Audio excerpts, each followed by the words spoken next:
Coming up on the weekend edition, Why Take That Want to Be the Bee Gees, a wartime for Britpop, David Bowie live in Sweden, the new improved Smashing Pumpkins, and weird tales from Tori Amos.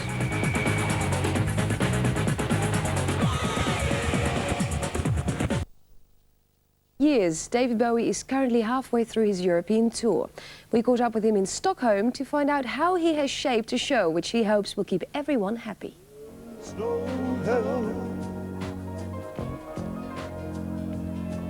There is no shame.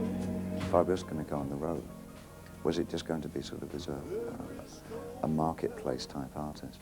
Or did I want to sort of also contribute to the thing and actually enjoy myself whilst I was working? So this seemed to be the best compromise, is to play the material that I'm currently excited about, which generally is the new material, and then work into the set songs that maybe I haven't touched for a long time. David Bowie has already toured the United States with material from Outside, his latest and most critically acclaimed album of recent years. For his fans, it's a chance to hear not only his new material, but some of the old Bowie classics. I guess it's something that they're really enjoying, because they wouldn't have had the chance to have seen those kinds of pieces of material performed over the last 10, 12 years, whatever. So it's a good chance for them. I'm enjoying what I'm doing. I think it's rewarding. I think it's good stuff. Sitting in the Live Hotel. On Outside, Bowie hooked up with old collaborator Brian Eno, and they made plans to record a series of 4 or 5 albums before the end of this millennium.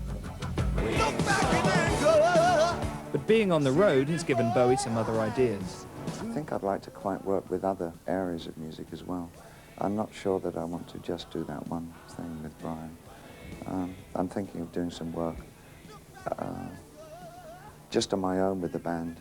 Immediately we come off the road, we've had some ideas for a different kind of thing entirely. But the thing with Brian will be ongoing, the Outside album.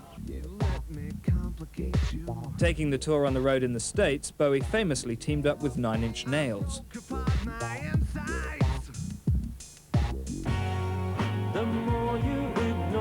Back in Europe, it was a different story when Morrissey opened the tour for only 3 dates in the UK, before making a dramatic exit from the show. I enjoyed it a lot, and frankly, I was disappointed when he hasn't shown for any of the other shows, Morrissey, because I really enjoyed working with him. I thought he was doing very well, and the audience seemed to like him, and I thought it was a shame that he didn't keep going, because I thought the chemistry was really interesting. I am now a central part.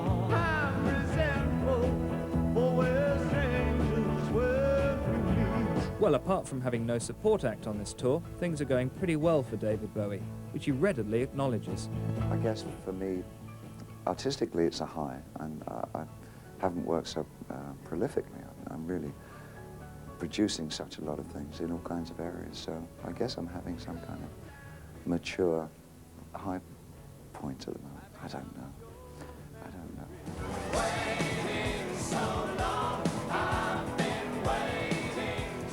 The Outside tour ends in Paris on the 20th of February. Well, that's it for part 1, but don't go away, because in part 2 the weekend edition gets very weird with Tori Amos and very drunk with the best of Britpop. So stay tuned, and I'll see you in a couple of minutes.